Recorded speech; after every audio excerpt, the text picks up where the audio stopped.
রাখবেন, সামনে রমাদান চলে আসছে। রমাদানের রোজাগুলো রাখবেন তো ইনশাআল্লাহ? রাখবেন তো? নাকি রমজান আসলেই গ্যাস্ট্রিক হয়ে যাবে পেটে? হ্যাঁ, এমন কিছু পাবলিক আছে না নাই? সারা বছর গ্যাস্ট্রিকের সমস্যা নাই, রমজান এলেই কি কয় গ্যাস্ট্রিক।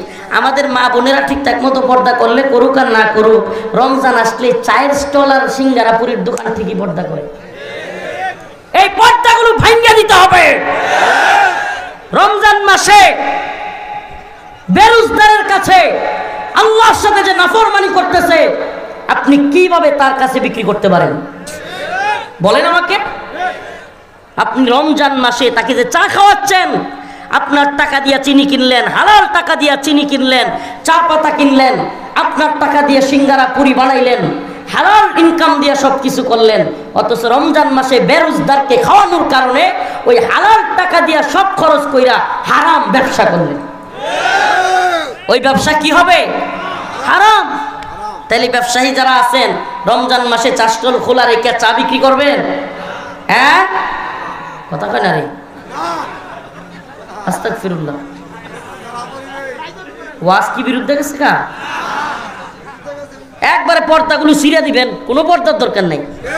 নিজের বউরে পর্দা করতে কয় না, আর বাজারে গিয়া দোকানের মধ্যে পর্দা লাগাইছে, বদমাইশি। যুব সমাজ, পর্দাগুলো ভেঙে দিতে হবে, ঠিক আছে ইনশাআল্লাহ? একটা কথা কই, মনে করে পঞ্চগড়ের মুসলমানরা একটু সজাগ মুসলমান হইতে হবে, একটু একেবারে খাঁটি মুসলমান হইতে হবে। কেন জানেন? না হলে যেই পরিমাণে ফিতনা পঞ্চগড়ে, আপনারা মোকাবেলা করতে পারবেন না।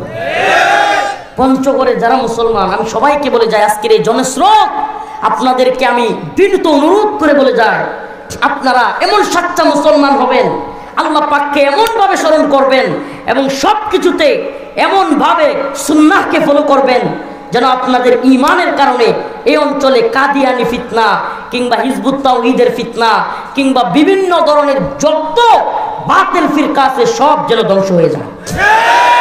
এই জন্য অন্তত যারা আহলে হক আছেন তাদেরকে অবশ্যই অবশ্যই সঠিক এবং সুন্নাহ অনুযায়ী শক্ত অবস্থানে থাকতে হবে। আপনারা যদি নমনীয় হয়ে যান, আপনাদের মধ্যে যদি ভুলে ভর্তি থাকে, তাইলে অন্যকে আপনি সংশোধন করতে পারবেন। কথাটা বুঝাইতে পারছি?